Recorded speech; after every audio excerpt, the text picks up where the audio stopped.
In this video, pag-uusapan natin ang isa sa pinaka-nakakakabang parte ng ETIAP application process. At ito ay ang panel interview. At marami talagang applicants ang natatakot sa panel interview kasi iniisip nila kung mahirap ba ang itatanong, kung English ba dapat lahat ng sagot. Kaya sa video na to, bibigyan ko kayo ng complete guide tungkol sa usual ETIAP panel interview questions. At hindi lang ito simpleng listahan ng questions. Kasi sa video na to, magbibigay din ako sa inyo ng sample answers, tips kung paano kayo sasagot, common mistakes, actual flow ng interview, at mga possible follow-up questions. Para pagdating ng interview mo, prepared at ready ka na. At para mas realistic, gagawin natin itong parang actual mock interview. So make sure panoorin mo to hanggang dulo dahil baka isa sa mga tanong dito ang eksaktong itanong sa iyo during your interview.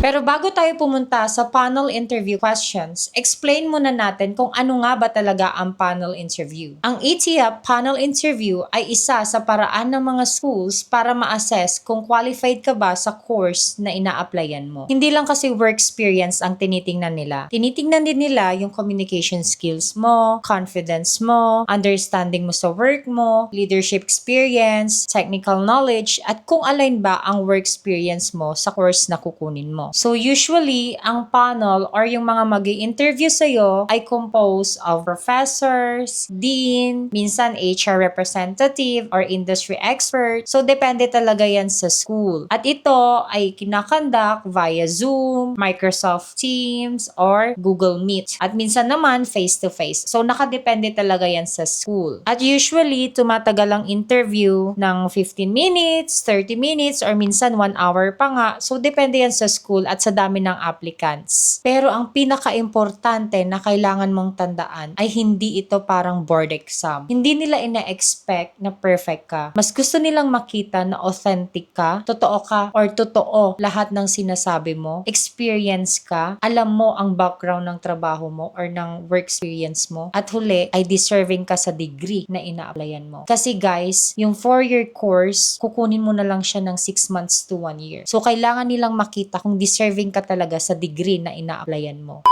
So start tayo sa usual opening question ng panel. Okay, so question number 1, tell us something about yourself. So ito yung pinaka-common question. And yet, dito pa lang maraming applicants na agad ang kinakabahan. Ang mali kasi ng iba, kinikwento nila yung buong buhay nila. Pero ang tamang sagot dito dapat ay direct, short, professional, at relevant sa ina-applyan mong course. At bibigyan ko kayo ng sample answer. Hello, good day everyone. My name is Chris and I currently work as a sales admin support specialist for a US-based company. I have more than 17 years of combined experience in BPO, project management, reports analysis, and operation support. So throughout my career, I've handled different responsibilities including customer service, back office operations, B2B project management, reporting automation, and team coordination. I decided to apply for ETIAP because I want to formally earn a degree that aligns my years of a professional experience and to further improve my career opportunities in the future. So your answer should be simple, professional, and relevant. So relevant siya in a sense na kailangan may connection siya doon sa course na ina-applyan mo. And hindi rin kailangan na sobrang haba na kailangan mong ikwento yung talambuhay mo. Hindi siya guys, kailangan short and direct. At hindi rin kailangan na pure English yung sagot mo. Taglish okay na. Okay, combination of English and then Tagalog. Ganun siya guys. So let's proceed to the question number 2. Why did you choose ETIAP? So this is a very common question by the panel. Ang gusto nilang malaman kung seryoso ka ba, alam mo ba yung pinapasok mo, at bakit ito yung pinili mo. At ito yung sample answer. I chose ETIAP because I believe that this program is a great opportunity for working professionals like me who already gained years of industry experience but were not able to finish a traditional college degree. So through ETUP, I can finally convert my work experience into academic credentials while continuing to work and support my responsibilities. So, pwede mo ring idagdag sa sagot mo yung promotion goals mo, yung personal achievement, or kung requirement mo ba yan sa trabaho, kaya ka nag-a-apply ng ETUP to earn a bachelor's degree and magamit mo sa trabaho for promotion, or kung requirement mo ba to dahil humihigpit yung competition sa company nyo para i-keep ka ng company, kailangan may bachelor's degree ka. Ayan, kung plano mo din mag-abroad, kung nag-aim ka ng mas marami pang opportunity and gusto mo mag-abroad, ayan, pwede mo din yang i-share sa panel. And then, kung meron kang future business goals, ayan guys. So, dagdag mo na lang yan sa sagot mo. So, number 3 question, why did you choose this course? So, dito, tinitingnan ng panel kung align ba ang work experience mo sa course na ina-applyan mo. Halimbawa, kung BSBA ang kukunin mo or Bachelor of Science in Business Administration, dapat maipaliwanag mo kung paano related ang work experience mo sa BSBA na ina-applyan mo. So, ito ang sample answer. I chose Bachelor of Science in Business Administration because most of my work experience revolves around operation support, reporting, project coordination, and business processes. I believe that this course best matches the skills and knowledge I developed throughout my career. Tip, always connect your work experience to your answer. Question number 4. What are your current job responsibilities? Isa ito sa mga pinakamahalagang questions, guys, kasi dito nila makikita kung legit ba talaga yung work experience mo. Kaya dapat pag sumagot ka, specific, detailed, at kailangan confident ka. Yan yung tatlong tip ko sa inyo, guys, sa pagsagot nito. And this is the sample answer. My current responsibilities include creating and analyzing reports, monitoring operational performance, coordinating with different departments, assisting with project implementation, handling client requests, and supporting process improvements. I also help in reports automation and administrative coordination for the team. Ang tip ko sa inyo, guys, sa tanong na to, iwasan nyo ang sobrang generic na sagot. Like, office work lang po, ganyan. Kailangan detalyado kayong sumagot. Sabihin nyo lahat ng duties and responsibilities nyo na ginagawa nyo sa trabaho nyo, guys. Okay? Kasi tinitignan talaga nila kung may connection talaga yung responsibilidad mo doon sa trabaho mo, doon sa course na ina-applyan mo. And the question number 5, how does your work experience relate to the course that you are applying for? So sa question na ito, gusto malaman ng panel kung match ba yung karanasan mo sa trabaho sa kurso na ina-applyan mo. So isa ito sa mga pinaka-importanteng tanong at dito mo ibebenta yung sarili mo. And ito yung sample answer natin. My work experience helped me develop skills in leadership, communication, problem solving, business operations, and project coordination. So these are all relevant to the course that I am applying for. And over the years, I gained practical knowledge through actual industry exposure, and I believe that ETUP will help formalize those competencies academically. Question number 6. What are your strengths? Ito, pinaka-common at madali na question. Pero dito nadadali minsan yung mga applicants kasi masyadong generic yung sagot nila. At ito yung sample answer natin. One of my strengths is adaptability. Since I work in different roles and industries, I learned how to adjust quickly to changing environments and responsibilities. I'm also detailed-oriented and capable of handling pressure, especially in operations and reporting tasks. So, very simple lang guys yung tip sa pagsagot ng tanong na to. Kailangan mo lang magbigay lagi ng strength na may supporting explanation. Yun lang yung guys. And the question number 7, what are your weaknesses? Ayan guys. Kung merong what are your strengths, syempre expect mo na din what are your weaknesses din. So, very classic question na to sa interview. Pero wag mong sasabihin na wala. Syempre meron yan, di ba? Guys, wag ka din magbigay ng sobrang negative na weaknesses. Ayan guys. And then, ito yung bibigay kong sample answer sa inyo. One of my weaknesses before was being hesitant to delegate tasks because I wanted to ensure quality. However, through experience, I learned the importance of teamwork and trusting colleagues while maintaining proper monitoring. So, ang tip ko sa inyo guys, sa pagsagot ng tanong na to, kapag nagbigay ka ng weakness, kailangan magbigay ka rin ng improvement. Let's proceed to question number 8. 8. How do you handle pressure or stress? So, very common question ito, especially if managerial or business-related course yung ina-applyan mo. So, ito yung sample answer natin. I handle pressure by staying organized and prioritizing tasks properly. In my years of work experience, I learned how to remain calm under pressure and focus on finding solutions instead of panicking. Question number 9. Can you describe a difficult situation at work and how you handled it? So, this kind of question is a behavioral question. So, dito nila tinitignan yung professionalism, yung maturity, and then yung problem-solving skills mo. And the tip, guys, sa pagsagot ng question na to, kailangan mong munang ibigay yung situation, problem, and then yung action, and then yung result. So, this is the sample answer. There was a time when we experienced delays in reporting that affected operations. I coordinated with different team members, identified the root cause, and created a more efficient reporting process. So because of that, turnaround time improved significantly. Question number 10 na tayo, guys. Do you have a leadership experience? So, kahit hindi ka manager, pwede ka pa rin sumagot. Kasi leadership is not always about the title. Okay? So, ito yung sample answer natin. Yes, even though I was not always in a managerial position, I often assisted new employees, coordinated tasks, and helped manage workflows within the team. I also participated in process improvements and project coordination. Question number 11 na tayo, guys. Why should we approve your ETF application? So, eto na yung pinaka-selling yourself moment, guys. So, bigay mo na lahat. Ang sample answer natin dito, guys.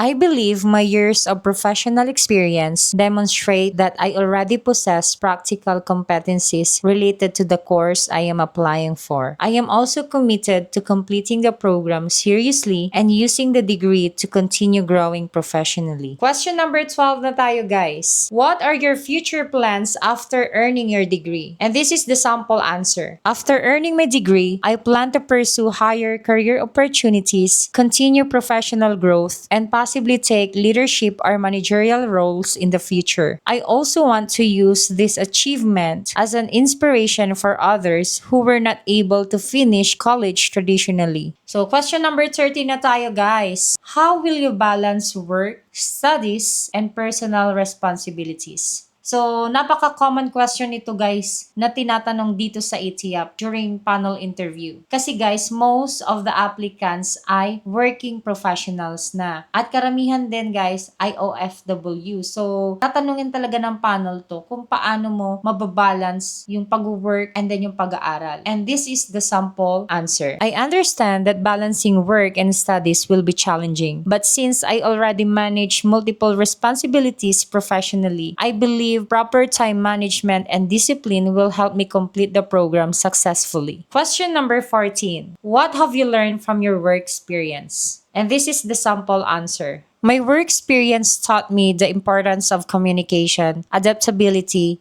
teamwork, professionalism, and continuous learning. And it also helped me to become more confident in handling responsibilities and solving problems. Last question na, guys, number 15. What makes you different from other applicants? Ito, guys, medyo tricky na question. Ang mahalaga, huwag kang mangnalait ng ibang applicants. Just focus on your uniqueness. And this is the sample answer. I believe that my diverse work background helped me gain broad experience in operations, client support, reporting, and project coordination. And my long-term industry exposure also taught me resilience and adaptability in different work environments. Ayun, guys, yung 15 usual or common questions na tinatanong during panel interview. And let's proceed naman, guys, sa mga possible follow-up questions. Kasi minsan, guys, akala ng mga applicants tapos na. Pero may mga panel na may follow-up questions pa. And these are the examples of follow-up questions. Can you elaborate more? What specific tools do you use? What systems are you familiar with? How many people did you handle? What kind of reports do you create? What challenges did you encounter? What was your biggest achievement? So, yun lang yung mga ilan sa mga follow-up questions na pwedeng ibato sa'yo ng panel. Kailangan kailangan alam mo talaga yung work mo. Dahil kung hindi, mahalata agad na scripted, hindi mo agad ma-explain. So, mahahalata agad yan. Kaya kailangan, kabisado mo talaga yung trabaho mo. Kasi kapag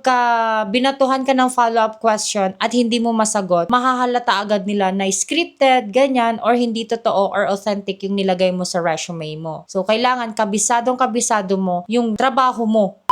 So, let's proceed na guys sa 5 common mistakes ng mga ATF applicants. So, magbibigay lang ako ng 5 guys. And yung una doon is hindi alam ang sariling responsibilities sa trabaho. Ito yung pinakadelikado sa lahat. Kasi minsan, nilalagay nila sa resume nila kung ano yung sinabi lang ng HR. Kasi guys, meron kayong ipapasang documents sa school which is tinatawag na DFR. Duties, Functions, and Responsibilities. Ilalagay mo doon lahat guys. So, minsan, kung ano lang yung sinabi ng HR, yun lang din yung kinaka-copy-paste mo na nilalagay doon.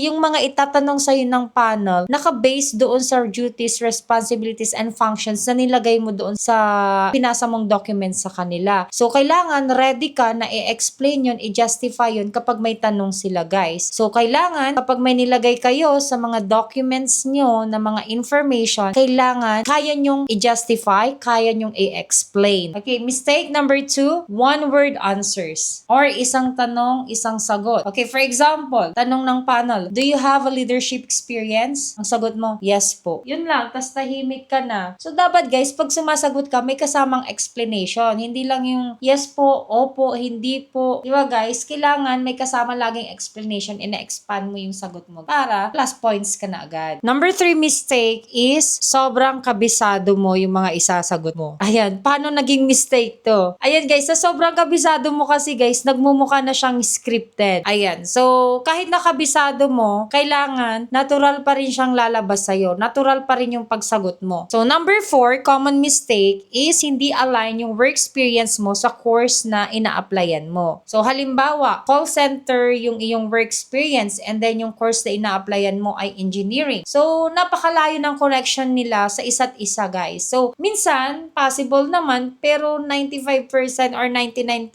hindi ma-approve yung application mo kapag ganyan. Pero kung ano talaga, kung ipagpipilitan mo talaga, kailangan mo ng matinding explanation. Paano yung naging connection ng call center na work mo or ano yung mga duties mo, responsibilities mo, yung functions mo sa pagiging call center mo na konektado sa engineering. Ganon siya. So, matinding explanation yan, mas matinding justification. So, nasa sayo na yan kung paano mo yan i-justify. Pero I think 95% to 99%, ayan guys, hindi siya connected talaga. So, number 5 mistake is hindi ka prepared sa mga documents mo. Minsan kasi, during interview, hahanapan ka ng COE, training certificates, portfolio, sample work, organizational chart, and then achievements mo. Kasi guys, yung mga schools, minsan, ang way of application sa kanila is send mo lang yan through email. So, pipicturean mo lang yung mga documents and then send mo sila through email. So, during interview, hahanapan ka nila ng hard copy. So, kailangan i-ready mo na yan sa tabi mo. Para kapag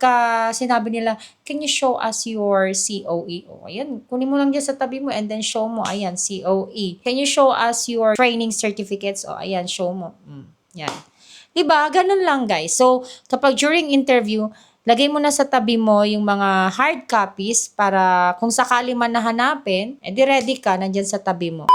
So, tapos na tayo guys sa common mistakes. 5 lang yon. And then, dumako naman tayo sa 7 tips para pumasa ka sa panel interview. So, number 1 tip is you have to review your resume. Kailangan kabisado mo yung dates, kung kailan ka nag-start at kung kailan nag-end yung contract mo, kung ano yung position mo sa company na yon, kung ano yung mga responsibilities mo, and kung ano yung mga nakuha mong achievements. Ayan. So, kailangan kabisaduhin mo lahat ng ilalagay mo sa resume mo. Kasi for sure itatanong nila sa'yo yon. So number 2 tip is kailangan mo na sanayang magsalita or practice speaking. Ayan, practice mo na sumagot. Kinakailangang humarap ka sa salamin para makita mo yung sarili mo habang nagsasalita ka, habang sumasagot ka. Ayan, gawin mo. Especially yung introduction mo kapag tinanong ka ng panel. Yung tell us something about yourself. Number 3 tip is you have to be honest. Huwag ka mag-iimbento. Kasi tulad nga ng sinabi ko sa'yo, may mga follow-up questions yan, yung mga panel. So, kapag tinanong ka ng follow-up question at hindi mo nasagot,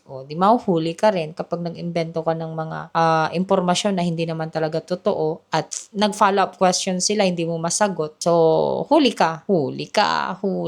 So, you should be honest. So, the tip number 4, dress professionally. Ika nga nila, dress to impress. Ayan. Kasi minsan guys, since online yung interview, yung suot ng mga applicants, naka-t-shirt lang, ganyan. So, kahit na online man yan, kailangan umasta ka pa rin na professional. Kailangan yung suot mo pa rin is pang professional. Kasi first impression matters. Okay? Tip number 5 na tayo guys. Kailangan i-check mo yung internet connection mo and then yung audio mo. Kasi guys, napakahalaga nito lalo na online yung interview. Kasi once na naputol yung internet connection mo, putol na rin yung interview. Ayan, hindi mo alam kung kailan ulit yung reschedule ng panel interview. So, para tuloy-tuloy, kailangan i-check mo or kailangan pumwesto ka sa may malakas na internet connection. And tip number 6 is you have to be confident but respectful pa rin dapat. Ayan guys, kasi minsan sa sobrang confident natin, nagmumukha na tayong mayabang. Ayan guys, lalo na mga working professionals na tayo, tingin natin sa sarili natin, professional na tayo. Nakakalimutan natin, applicant tayo. 'Di ba? So, actually, kahit hindi tayo applicant, kailangan pa rin respectful pa rin tayo. Ayan, so, kailangan maging confident ka, pero nandun pa rin yung respect mo sa mga panel. Ang kailangan lang talaga is professional kang sumagot. And the last tip is the number 7. Ito yung pinaka-importanting tip, okay? Answer based on your experience. Kasi remember guys, ang ETAP is experience-based. So, kailangan lahat ng sagot mo ay konektado sa experience mo. Kasi yan yung pinaka-vital na requirement para matanggap ka sa ETAP.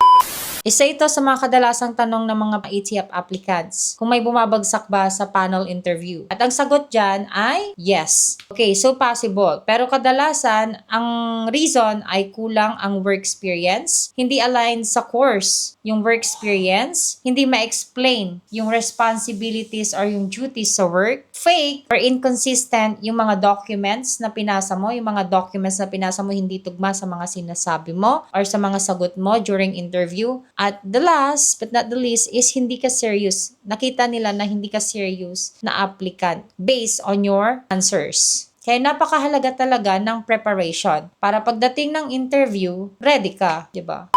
So, magbibigay muna ako sa inyo ng final advice bago ko tapusin tong video na to. Kasi remember, ETAP is designed for experienced professionals. Hindi mo kailangan maging perfect speaker. Hindi mo kailangan maging top student. Ang importante, alam mo ang trabaho mo, experience ka, honest ka, at willing kang matuto. Maraming applicants na sobrang kinakabahan. But at the end of the panel interview, masasabi na lang nila, yun na pala yun. Kasi mas conversational siya kaysa terrifying. So, prepare yourself, practice your introduction, review your work experience, and most importantly, believe in your years of hard work. Dahil yun ang pinaka-foundation ng ETAP. Dito ko natatapusin guys itong video na to. Sana nakatulong sa inyo. Kung nakatulong nga ito sa inyo, please comment ETAP dyan sa comment section. Or kung may mga iba pa kayong tanong at request na gusto nyo pang gawan ko ng content, comment nyo lang dyan sa baba guys. And please don't forget to like and subscribe. Thank you! Goodbye!